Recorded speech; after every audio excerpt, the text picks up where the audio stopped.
How to add a gift card to Apple Wallet. In this video, I'm going to show you how you can add a gift card to Apple Wallet for convenient purchases using Apple Pay.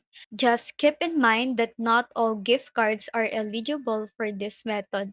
So the first thing that you will need is a gift card from a bank or credit card company like Visa, Mastercard, or American Express.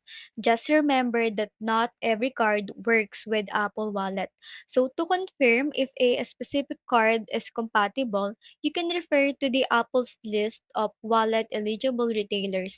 However, note that some retailers may work even if they are not in the official list. So once you've got an eligible card, open the Apple Wallet app and tap the plus button at the top right of your screen.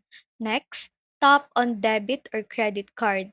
You will then have the option to scan your card or enter the information manually. Then, enter your card information. You may need to provide billing details like an address, so follow along with the prompts to complete this step. So once you've entered all the necessary details, continue through the prompts to save and verify your card. It is now ready to use in your wallet.